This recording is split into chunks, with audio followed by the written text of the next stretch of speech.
Assalamualaikum warahmatullahi wabarakatuh. Salam Pramuka. Adik-adik peserta LPK cabang online Kediri tahun 2020. Kali ini kita akan membicarakan berkaitan dengan kepemimpinan atau leadership. Leadership, kepemimpinan bisa diterapkan dalam berbagai organisasi-organisasi yang ada. Tidak terkecuali gerakan pramuka, baik itu dalam kehidupan Dewan Ambalan, dalam Dewan Rajana, maupun di Dewan Saka, bahkan di kuartir itu sendiri, dan juga pada Dewan Kerja, baik tingkat nasional, tingkat daerah, tingkat cabang, dan bahkan tingkat ranting. Organisasi-organisasi yang ada tentunya akan diwarnai oleh pola kepemimpinan yang seperti apa yang nantinya akan diterapkan dalam sebuah pengelolaan organisasi. Adik-adik, 11 hal ini yang akan kita bicarakan berkaitan dengan leadership. Pengertian pemimpin. Dalam bahasa Inggris, pemimpin disebut leader, yang berakar dari kata to lead sebagai to influence, yang berarti mempengaruhi. Sehingga pemimpin adalah orang yang bisa mempengaruhi, baik mempengaruhi bawahannya ataupun mempengaruhi pengurus, anggota pengurus, dan lain sebagainya untuk mencapai tujuan organisasi. Sedangkan menurut Al-Farabi, pemimpin adalah rois. Kalau diibaratkan di sini seperti hati yang ada pada diri manusia. Kalaupun hatinya bagus, pemimpin bagus, maka pada akhirnya nanti organisasi akan berjalan dengan bagus, dengan baik.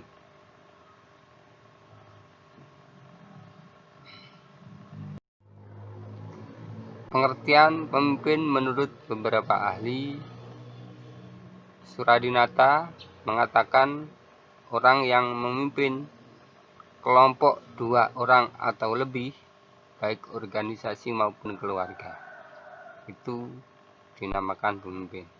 Menurut Winardi, bahwa pemimpin terdiri dari pemimpin formal dan pemimpin informal.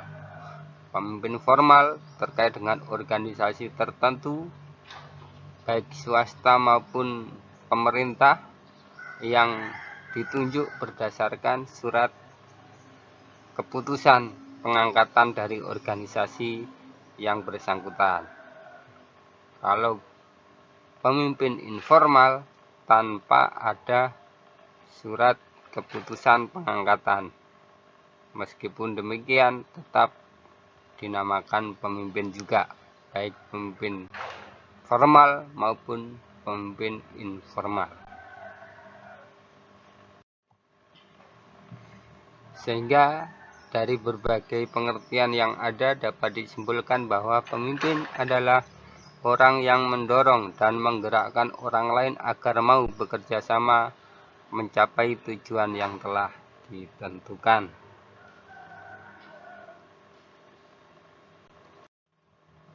Menurut Stockdale dalam Lee, buku terbitan tahun 89, menyatakan bahwa pemimpin harus memiliki beberapa kelebihan. Di antaranya yang pertama, memiliki kapasitas. Yang kedua, memiliki prestasi, apapun prestasinya. Yang ketiga, tanggung jawab. Yang keempat, partisipasi. Yang kelima, memiliki status. Kelima hal ini merupakan hal minimal harus dimiliki oleh pemimpin untuk mendukung pola ataupun mendukung dari kepemimpinannya itu nantinya. Hal-hal yang harus dimiliki seorang pemimpin, yang pertama memotivasi diri, yang kedua kemampuan berbicara di muka umum, yang ketiga pemahaman teknik alat kendali mutu. Yang namanya organisasi tentunya di sana ada beberapa perangkat lunak dan perangkat keras, semuanya pengoperasiannya pemimpin harus menguasainya. Kemampuan memecahkan masalah, transfer pengetahuan kepada bawahan, memotivasi bawahan ataupun anggota pengurus yang lain, mengenali karakteristik bawahan. Tentunya masing-masing pengurus memiliki sifat yang berbeda-beda, keinginan mengetahui perkembangan, baik perkembangan zaman, perkembangan teknologi, dan lain-lain, keinginan melakukan perubahan ataupun perbaikan. Mau tidak mau, berpijak dari aktivitas kegiatan yang sudah dilakukan, tentunya seorang pemimpin akan bisa menilai mana yang kurang dan mana yang salah. Tentunya ke depan punya planning, punya rencana untuk melakukan perubahan ataupun perbaikan. Bagaimana agar nanti ke depan akan lebih baik lagi. Yang ke-10, sikap mental. Yang 11, citra diri, punya nama baik atau punya nama minimal kalau bisa. Yang ke-12 adalah konsep diri. Bagaimana konsep diri bisa tercermin dalam seorang pemimpin? Tentunya konsep diri ada yang negatif dan juga ada yang positif. Yang negatif, anti kritik, tidak mau dikritik, bahkan tidak mau disalahkan, adanya marah-marah melulu kalau anggota pengurus yang lain melakukan kesalahan. Kemudian sangat responsif terhadap pujian. Kalau dipuji, sangat senang sekali. Tapi kalau dikritik, tidak mau. Ini sisi-sisi konsep diri yang negatif. Tidak mau menerima kelebihan orang lain, anti kompetisi, selalu merasa tidak disenangi, tidak diterima, ataupun tidak diperhatikan orang lain. Nah, ini adalah konsep diri yang negatif, dan ini perlu dihindari. Sebagai seorang pemimpin harus memiliki konsep diri yang positif, selalu punya keyakinan mampu untuk mengatasi masalah, mampu untuk melakukan hal-hal yang terkait dengan kemajuan organisasi. Yang kedua, menerima pujian sewajarnya. Artinya di sana tidak ada kepura-puraan, pura-pura rendah hati, tapi sebenarnya merasa jengkel dalam hati atau malu-malu, tapi sangat memalukan. Ini terkait dengan menerima pujian sewajarnya, ya. Dipuji silahkan, kalaupun toh dikritik ya silahkan. Kita dipuji tidak merasa begitu bangga atau senang, ya biasa-biasa saja. Mau memuji ya silahkan, mau mengolok-ngolok ya silahkan. Yang penting kita punya program, kita punya pandangan, tentunya untuk kemajuan dan kebaikan organisasi. Merasa setara dengan orang lain, baik ketua maupun anggota pengurus yang lain, semuanya merasa sama, tidak ada perbedaan. Memiliki kemampuan untuk memperbaiki diri.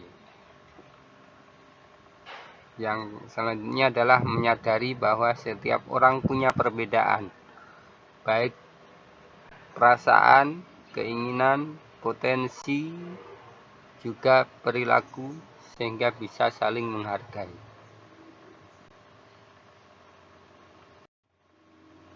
Tugas seorang pemimpin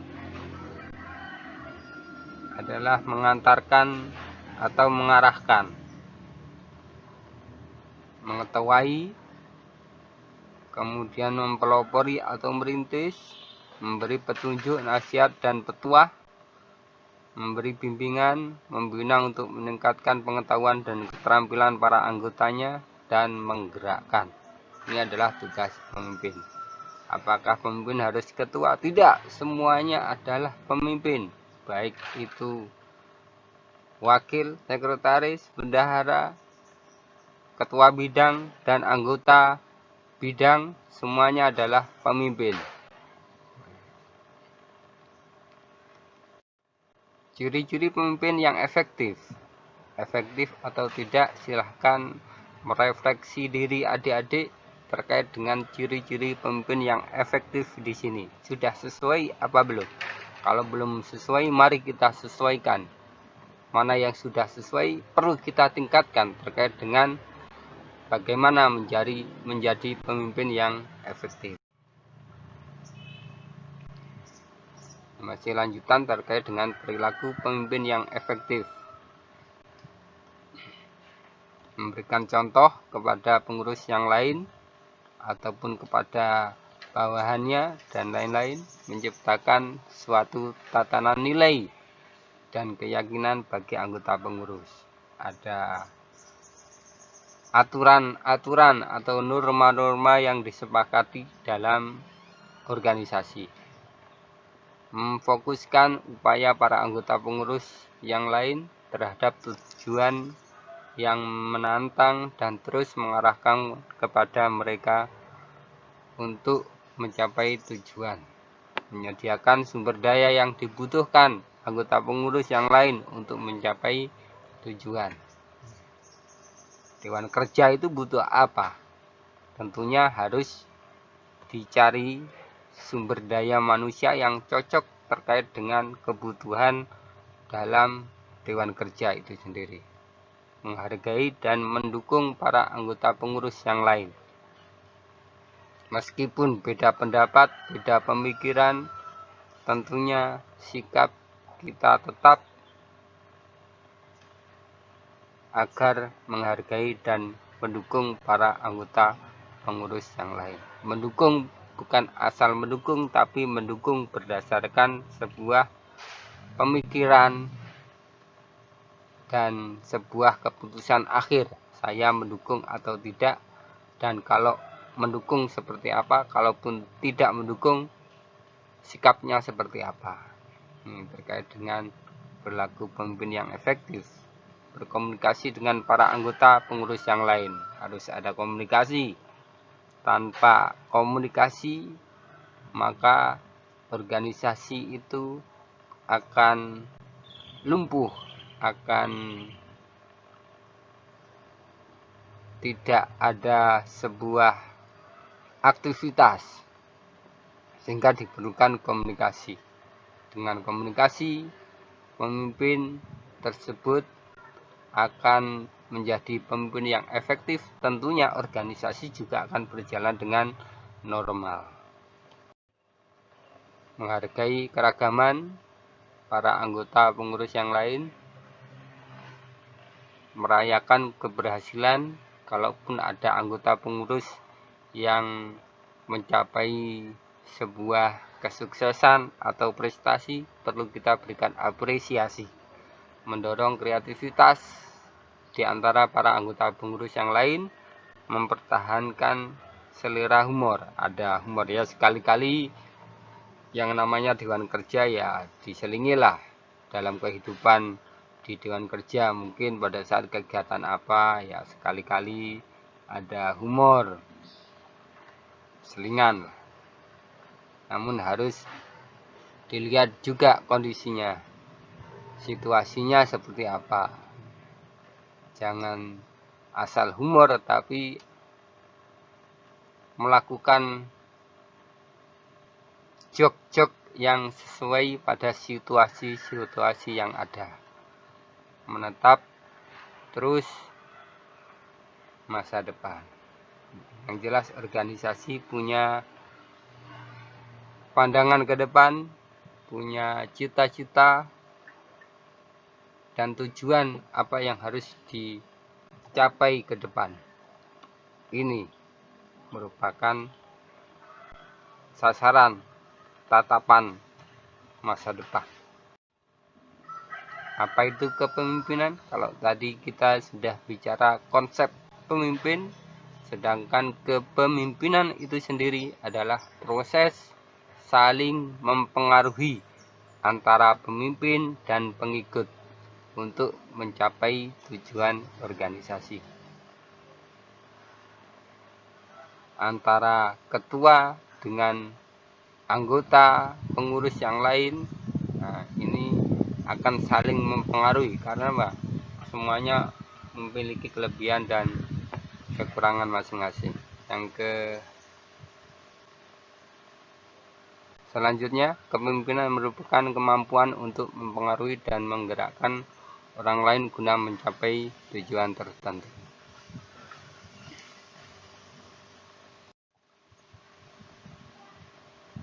Selanjutnya terkait dengan kepemimpinan menurut beberapa ahli. Menurut Syagian, kepemimpinan adalah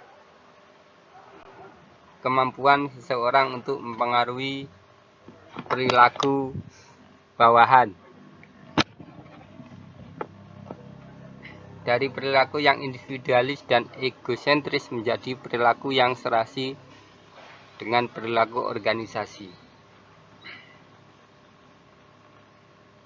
Menurut Sujud, kepemimpinan adalah kemampuan, kemahiran, kecakapan mempengaruhi orang agar mengikuti kehendak si pemimpin untuk mencapai maksud-maksud dan tujuan-tujuan yang baik. Georg Terry mengatakan kepemimpinan adalah keseluruhan aktivitas yang dapat mempengaruhi serta menggiatkan orang dalam usaha bersama untuk mencapai tujuan. Masih terkait dengan kepemimpinan,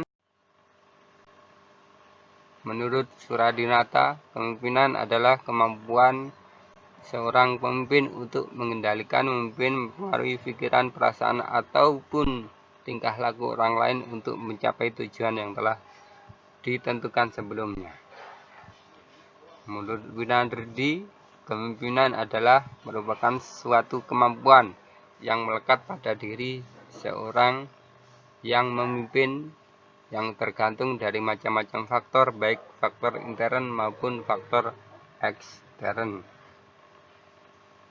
Menurut Syagian, kepemimpinan adalah keterampilan dan kemampuan seseorang mempengaruhi perilaku orang lain, baik yang kedudukannya lebih tinggi maupun lebih rendah.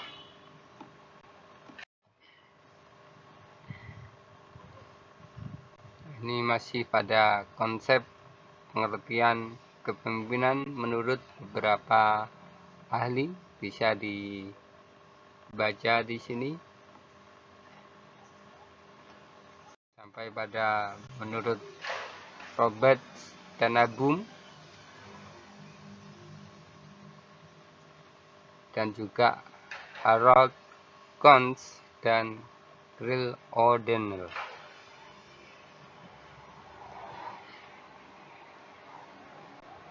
Dari berbagai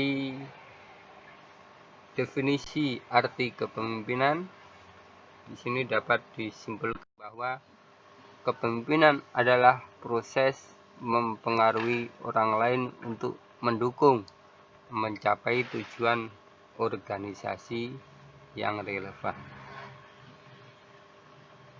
Apa yang bisa dilakukan untuk mendukung tercapainya tujuan organisasi? Mengapa kita perlu adanya pemimpin? Tentunya pemimpin sejati adalah orang yang memiliki kekhasan yang membedakannya dengan orang biasa. Antara lain memandang lebih jauh, memandang lebih dalam, dan memandang lebih luas. Lebih jauh terkait dengan kontribusi jangka panjang, terkait dengan tugas seorang pemimpin, tidak hanya di dunia, tapi juga bertanggung jawab pada akhir nantinya kepada Tuhan. Yang kedua terkait dengan pandangan yang lebih dalam. Pemimpin mampu menggali makna dan merumuskan visi misi pribadi, kemudian potensinya ingin terpakai maksimum. Yang ketiga lebih luas, ia mampu mendapatkan trust dan menginspirasikan serta menghasilkan dampak nyata berupa transformasi.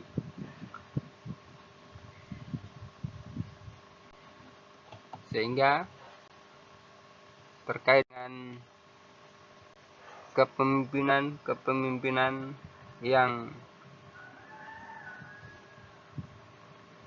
harus dilaksanakan dalam sebuah organisasi, di sana secara spiritual menggali makna yang terkandung dalam sebuah tugas dan tanggung jawab. Ada spiritualnya di sini, ada makna. Jadi, tanggung jawab tidak sekedar tanggung jawab, namun ada tugas-tugas yang lebih mulia di balik itu semuanya. Nilai dan pandangan hidup tentunya memiliki visi baik secara pribadi maupun secara bersama-sama.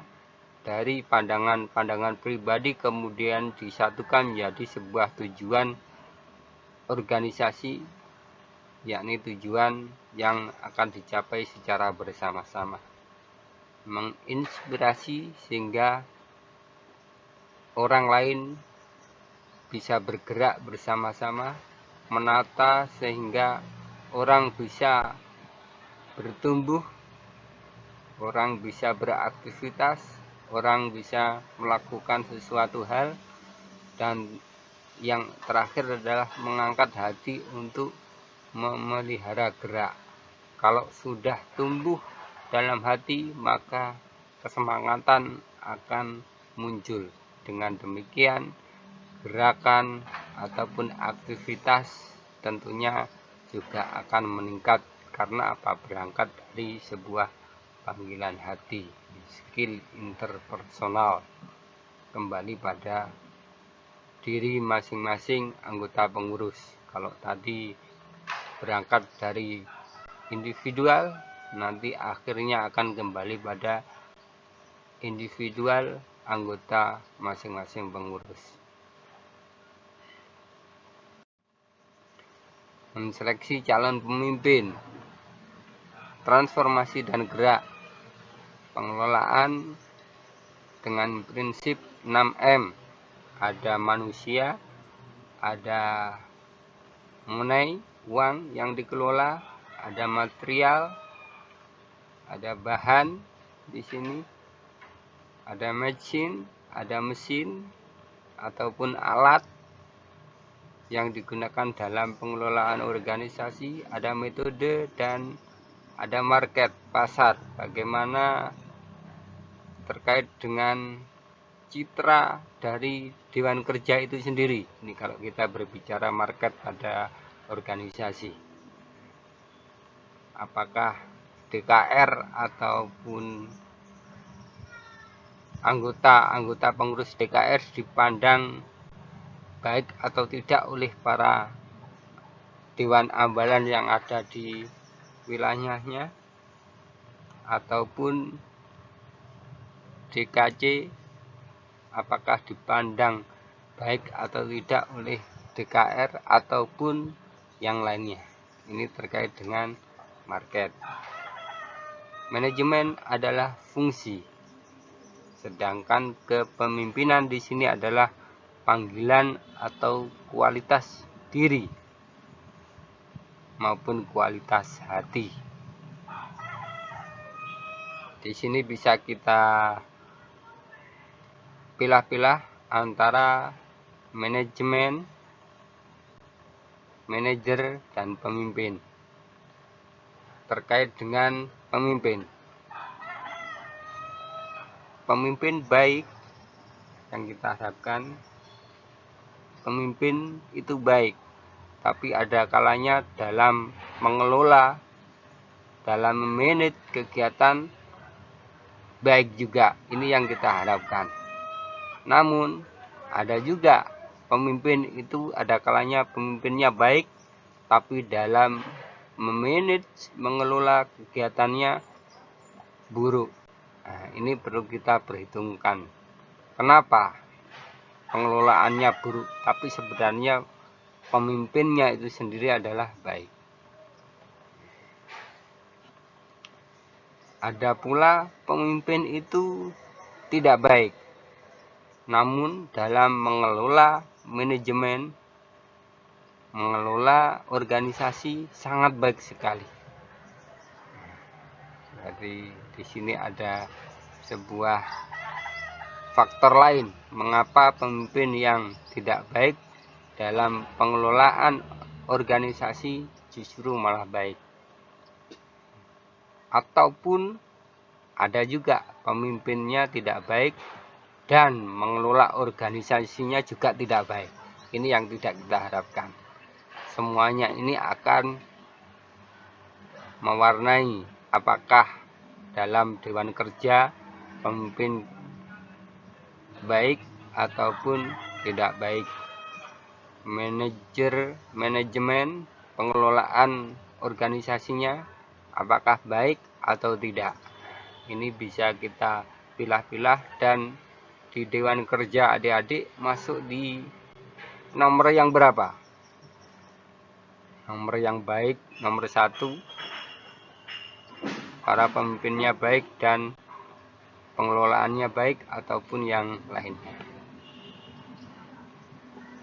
Hanya 1 orang ini. Tentunya dengan bekerja sama dalam organisasi akan mempermudah untuk mencapai tujuan organisasi itu sendiri. Kemudian terkait dengan unsur-unsur penting dalam kepemimpinan. 4 unsur penting. Yang pertama adalah kepemimpinan melibatkan orang lain. Tanpa melibatkan orang lain, maka organisasi akan pincang dalam melaksanakan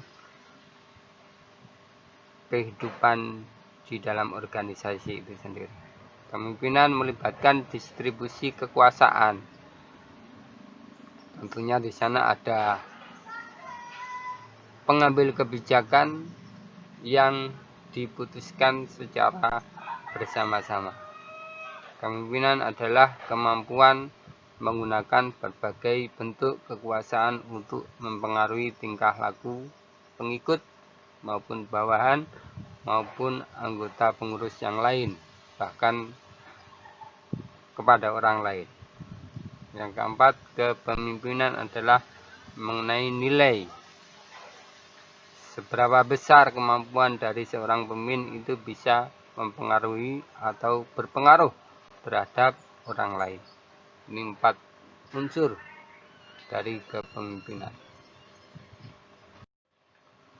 3 variabel utama kepemimpinan. Yang pertama melibatkan orang lain seperti bawahan ataupun pengikut. Kalau di dewan kerja ya anggota pengurus yang lain. Ini dilibatkan semuanya. Menyangkut distribusi kekuasaan.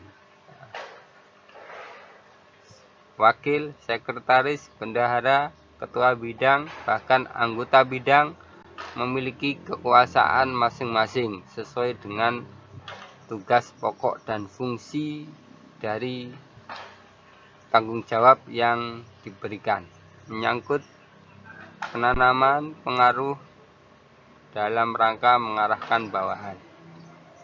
Nanti kalau sudah ada pembagian tugas, kemudian di sana ada pengarahan apa yang harus dilakukan dan seperti apa. Ini ada pengarahan kepada anggota pengurus yang lain. Kalau di Dewan Kerja ya bisa kepada anggota pengurus Dewan Kerja maupun kepada Dewan Kerja yang ada di bawahnya, yang bisa mempengaruhi kepemimpinan. Kemudian pendekatan dalam kepemimpinan, ada pendekatan utama kepemimpinan. Yang pertama adalah pendekatan sifat-sifat, yang kedua pendekatan keperilakuan, dan yang ketiga adalah pendekatan situasional. Pendekatan sifat terkait dengan intelijensi, kepribadian, dan kemampuan. Pendekatan sifat berkaitan dengan apa-apa yang harus melekat pada jiwa seorang pemimpin. Ini terkait dengan sifat-sifat pemimpin. Sifat-sifat pemimpin menurut Kartini Kartono demikian, bisa dibaca. Kemudian menurut Dr. Ruslan Abdul Ghani ada 3 hal, ada kelebihan jasmania, kelebihan rohaniah, dan yang ketiga adalah kelebihan pikiran dan nalar. Ringkasan dari berbagai konsep pendekatan sifat, pemimpin harus memiliki kecerdasan, intelijensi, memiliki kematangan dan keluasaan pandangan sosial, memiliki motivasi dan keinginan berprestasi, dan memiliki hubungan manusiawi. Yang kedua terkait dengan pendekatan perilaku. Menurut Francis Lincoln ada 4. Yang pertama terkait dengan eksploitatif autoritatif, bercirikan kepercayaan pada bawahan. Yang kedua benevolent autoritatif, sedikit kepercayaan pada bawahan. Yang ketiga adalah konsultatif, berdasarkan kepercayaan kepada bawahan tapi tidak sepenuhnya. Yang keempat adalah partisipatif, sistem ideal ada kepercayaan penuh dari atasan. Terkait dengan pendekatan perilaku, dalam kepemimpinan ada 2 hal. Yang pertama adalah kepemimpinan yang terfokus pada pekerjaan, job centered, berfokus pada penyelesaian pekerjaan dan menerapkan supervisi yang ketat. Yang kedua, kepemimpinan yang berfokus pada karyawan, berfokus pada bawahannya yang melakukan tugas dan pemberdayaan, delegasi, pengambilan keputusan, dan membimbing terkait dengan bagaimana cara membentuk lingkungan yang suportif. Terkait dengan pandangan dari Universitas Ohio, Amerika Serikat, di mana gaya kepemimpinan ini bisa dilihat di sini terkait dengan orientasi pekerjaan dan orientasi pekerja, di mana kalau orientasi pekerjaan rendah dan orientasi pekerjanya tinggi.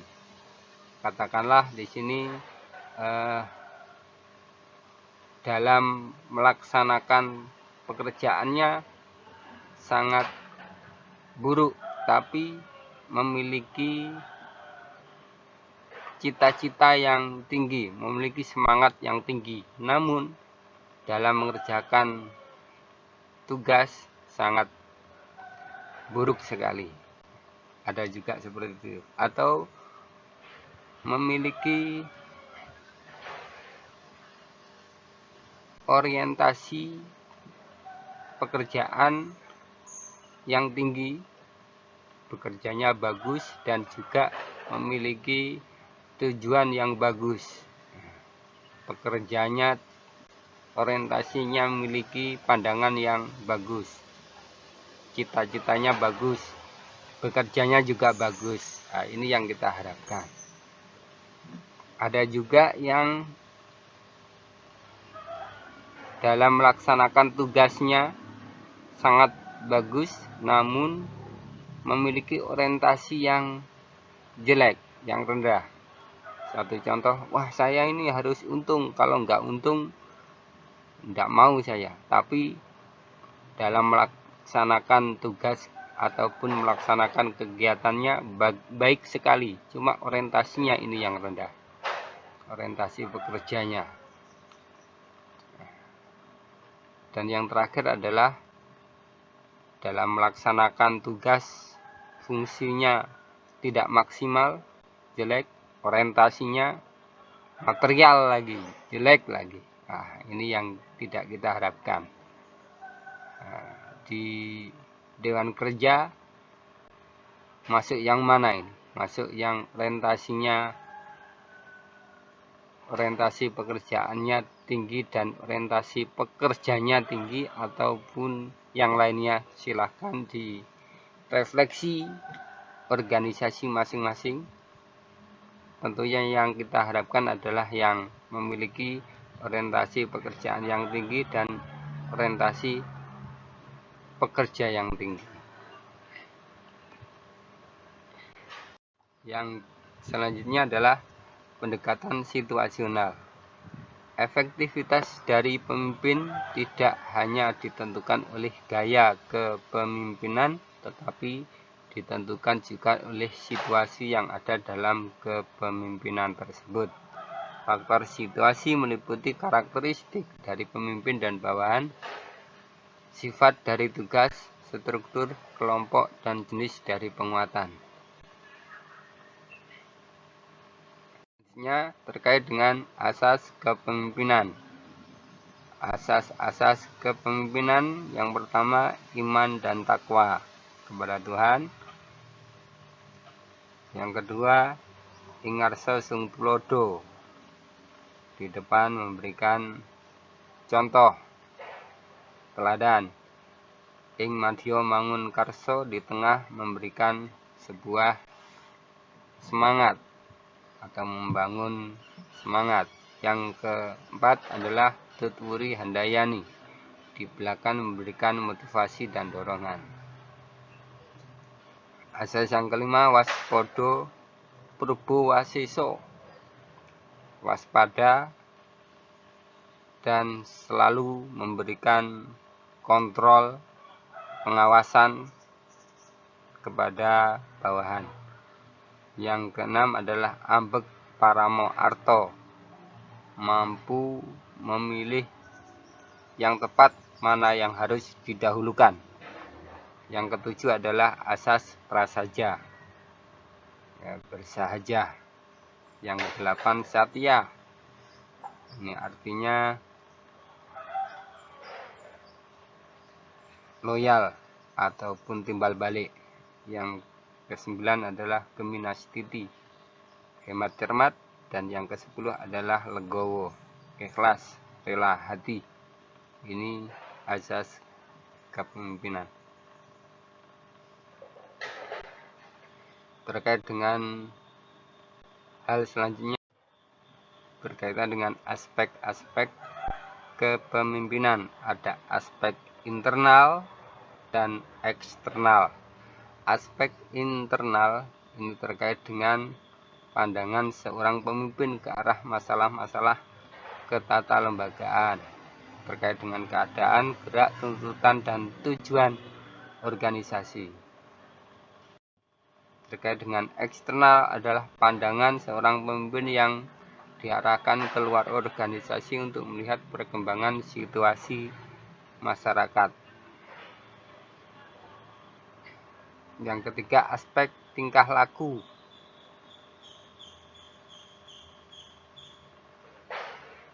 Aspek tingkah laku ini terkait dengan fungsi kepemimpinan.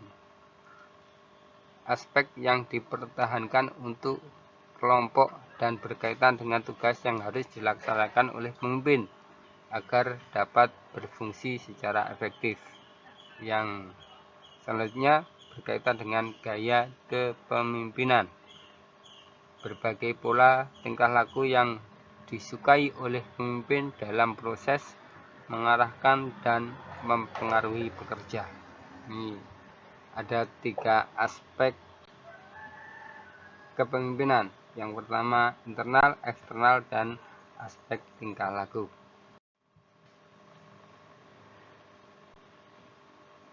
Selanjutnya berkaitan dengan fungsi leadership. Fungsi tugas, yakni fungsi yang terkait dengan tugas dan pekerjaan. Yang kedua terkait dengan fungsi pemeliharaan. Fungsi pemeliharaan berkaitan dengan fungsi yang terkait dengan hubungan sosial atau pemeliharaan kelompok.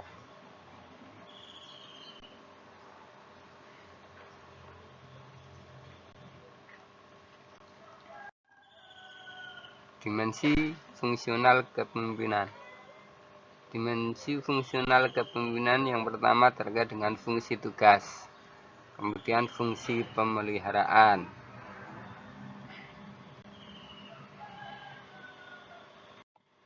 Fungsi pemimpin ditinjau dari operasional praktis, yaitu kepemimpinan dipandang sebagai proses yang terjadi dalam suatu kelompok, sehingga fungsi pemimpin adalah merumuskan situasi, mengajukan saran sugestif, dan melaksanakan keputusan. Terkait dengan tinjauan konsepsional teoritis, pelopor dari pola ini adalah Green. Menurut Green, pemimpin dalam batas tertentu harus melaksanakan tugas perencanaan, pelaksanaan, membuat kebijakan sebagai tenaga ahli, wakil grup untuk urusan luar, mengontrol hubungan internal, dan sebagai teladan. Yang terakhir adalah sebagai simbol grup, simbol organisasi.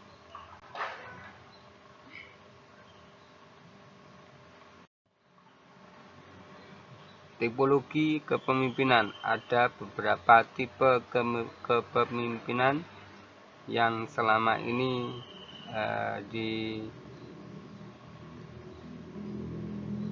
dipraktikkan dalam sebuah pengelolaan organisasi.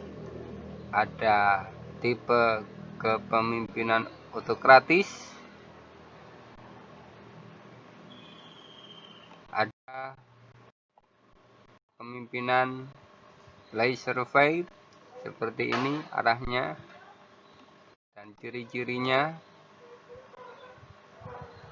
Ada kepemimpinan demokratis yang ketiga, ciri-cirinya seperti ini.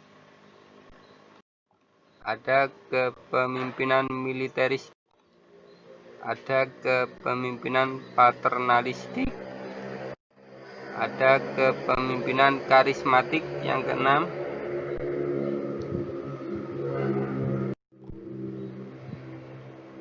ada yang ketujuh terkait dengan kepemimpinan transformasional, yang kedelapan kepemimpinan situasional. Ini ciri-ciri kepemimpinan situasional seperti ini. Pemimpinan situasional menurut teori Hersey Blanchard mengembangkan hasil penelitian di Ohio State University di Amerika Serikat. Ada 4 gaya kepemimpinan terkait dengan kepemimpinan situasional ini. Ada telling, ada selling, ada participating, dan delegating. Apa itu telling dan bagaimana penerapan telling dan lain sebagainya bisa dibaca pada slide selanjutnya. Telling, ciri-ciri, dan bisa diterapkan pada kondisi yang seperti apa. Billing, participating, dan delegating. Ini terkait dengan pendekatan sifat kepemimpinan situasional. Yang ke-10 ada kepemimpinan visioner. Yang ke-11 ada kepemimpinan multikultural.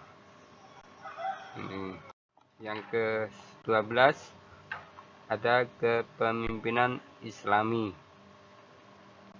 Seperti apa pemimpin yang Islami dan pemimpin yang modern bisa dibandingkan di sini seperti pada kolom di sini. Kepemimpinan Islami menurut para ulama nomor 1 sampai pada nomor 12 dengan sumber masing-masing. Kemudian nomor 13 sampai 25 kriteria-kriteria yang ada berkaitan dengan kepemimpinan Islami sangat ditentukan oleh situasi dan kondisi pada saat itu.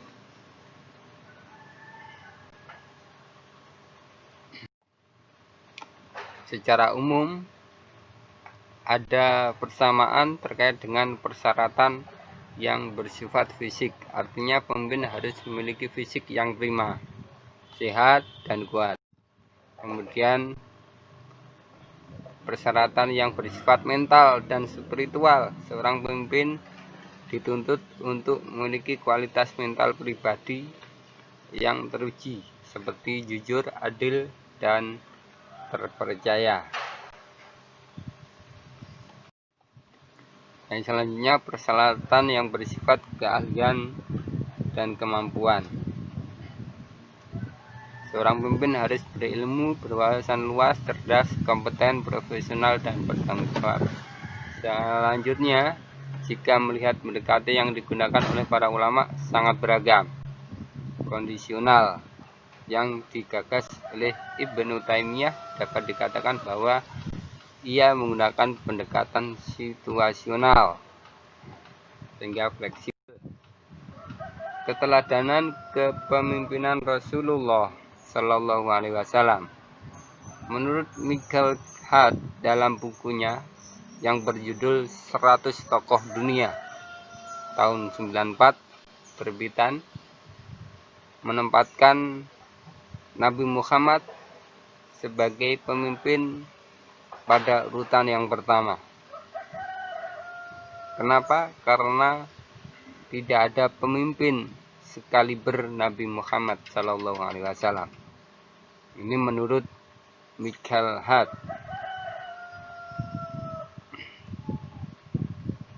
Nabi Muhammad Shallallahu Alaihi Wasallam hidup bukan untuk dirinya, tapi beliau berasal dari keluarga miskin dan tanpa ada unsur warisan harta tahta kekuasaan. Beliau mandiri, jujur, berani, penyabar, adil, memiliki visi ke depan, berwawasan jangka panjang, tegas, dapat dipercaya, dan menyayangi bawahannya. Ini terkait dengan keteladanan kepemimpinan Rasulullah menurut Michael Hart. Yang ke-13 adalah kepemimpinan Pancasila, yakni pola selaras, serasi, seimbang, berasaskan asas kepemimpinan ing ngarsa sing tulodo ing madya mangun karsa dan tuturi handayani. Pada garis horizon demikian, namun pada garis vertikal perlu untuk dilakukan sehingga sebagai pelengkap, yakni di atas memberi pengayoman, kalau di bawah menunjukkan sebuah pengabdian. Ini adalah gaya kepemimpinan Pancasila. Yang selanjutnya terkait dengan budaya organisasi. Budaya organisasi terkait dengan seperangkat nilai pokok, asumsi, pemahaman, cara berpikir, dan perilaku yang dimiliki bersama oleh anggota organisasi dan diajarkan kepada anggota baru. Ini tentunya terkait dengan organisasi. Ada budaya-budaya organisasi yang tercermin dalam kehidupan. Cotterhead menjelaskan bahwa budaya organisasi mempunyai 3 tingkat, yakni yang pertama budaya organisasi yang tampak, kedua tingkat budaya yang tidak tampak, yang ketiga adalah keyakinan yang paling dalam atau asumsi yang tersembunyi terkait dengan budaya organisasi. Ada 2 budaya menurut Cotter dan Hesketh yang dapat mempengaruhi kinerja organisasi. Yang pertama adalah budaya organisasi yang adaptif, yang berdampak positif bagi kinerja organisasi. Yang kedua, budaya organisasi yang tidak adaptif, yang justru menghambat kinerja organisasi. Perbandingan antara budaya organisasi yang adaptif dan non-adaptif bisa dilihat pada pembagian kolom di sini terkait dengan perilaku yang tampak dan yang diekspresikan, yang dibuat-buat, dan juga asumsi-asumsi terdalam berkaitan dengan budaya organisasi yang adaptif seperti apa dan yang non-adaptif seperti apa. Fungsi budaya organisasi memiliki sejumlah fungsi dalam organisasi, yaitu batas, identitas, komitmen, stabilitas, dan pembentuk sikap dan perilaku. Ini adalah fungsi budaya organisasi. Tanpa budaya, organisasi tidak akan memberikan sebuah manfaat atau perubahan pada anggota pengurus organisasi itu sendiri. Karakter budaya organisasi ada 7, ada inovasi dan hal-hal yang bisa dilaksanakan oleh anggota organisasi itu untuk melakukan hal-hal yang baru, ada kegiatan baru, dan lain sebagainya. Ada attention to detail, ada sebuah apa di sana istilahnya,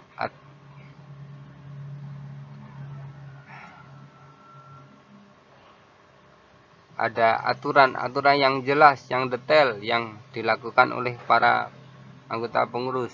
Outcome oriented, ada orientasi ke depan, orientasi luaran, apa yang diharapkan. Ada orientasi manusianya, masing-masing pengurus, masing-masing individu memiliki orientasi manusia seperti apa itu, orientasi masing-masing pengurus. Team oriented, berorientasi pada tim, meskipun masing-masing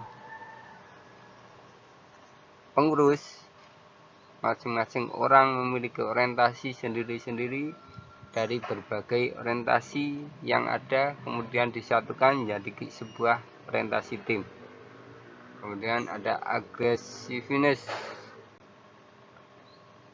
ada sebuah pola sikap ataupun aktivitas kegiatan yang nampak di sana berkaitan dengan budaya organisasi. Kemudian stabilitas.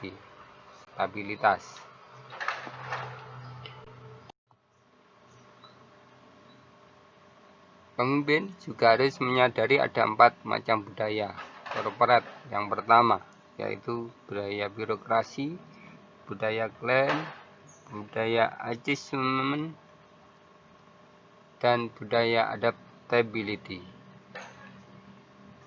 4 budaya ini juga sebagai pendukung terkait dengan adanya budaya organisasi.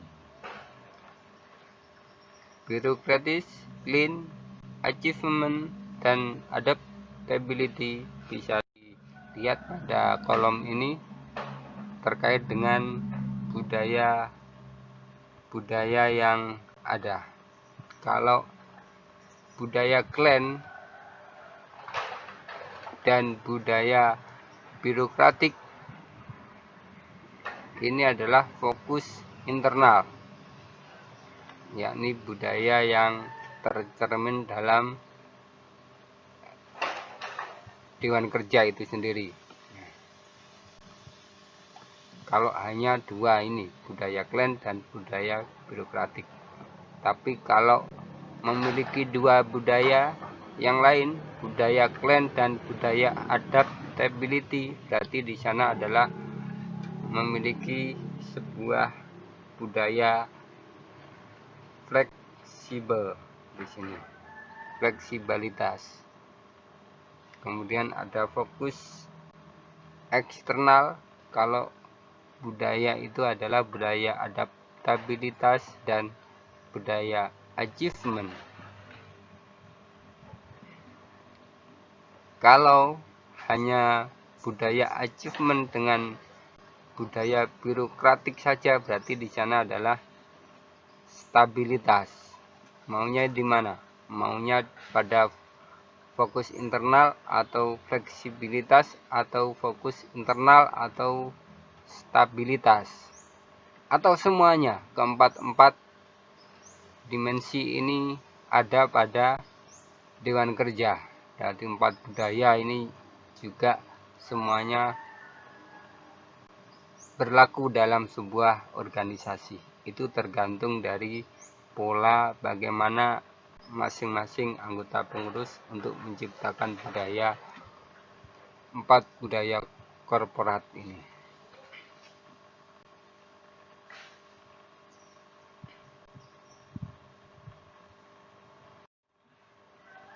Budaya kuat dan budaya lemah. Kalau kita bicara budaya, di sana ada 2 hal, budaya kuat dan budaya yang lemah. Budaya kuat diperlihatkan pada nilai-nilai organisasi yang dipegang secara intensif. Semakin banyak anggota yang menerima, semakin banyak bawahan yang memberikan sebuah apresiasi. Budaya organisasi yang kuat dipengaruhi oleh kepemimpinan yang kuat lah. Sedangkan budaya organisasi yang lemah tidak memiliki nilai-nilai atau keyakinan yang jelas dan lain sebagainya. Ini terkait dengan budaya organisasi yang lemah. Bagaimana menciptakan budaya organisasi? Tentunya proses dari terbentuknya budaya organisasi ditentukan melibatkan 4 langkah ini yang sebagai penentu.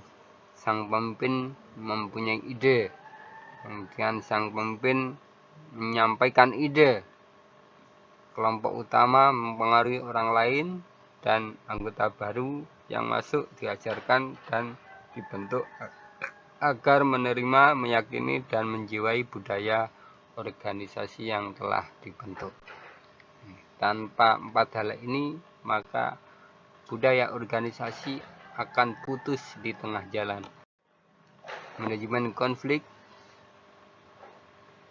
Terkait dengan manajemen konflik, adik-adik, yang namanya organisasi, tentunya di sana sedikit banyak, besar atau kecil, ada beberapa permasalahan. Sehingga konflik-konflik yang terjadi yang bisa menimbulkan permasalahan, tentunya ada beberapa penyebab. Yang pertama adalah komunikasi, yang kedua struktur, yang ketiga kepribadian. Ini 3 hal ini yang secara umum sering menyebabkan sebuah konflik. Jenis konflik dalam diri individu ataupun konflik antar individu ataupun konflik antar individu dalam kelompok, konflik dalam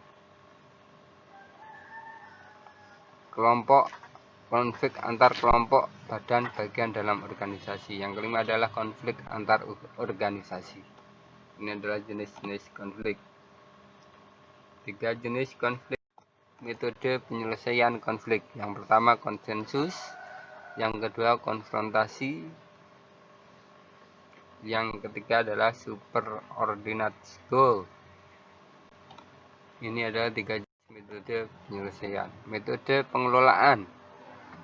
Ada 3 hal, yakni stimulasi konflik dalam satuan-satuan organisasi. Bisa dibaca di situ.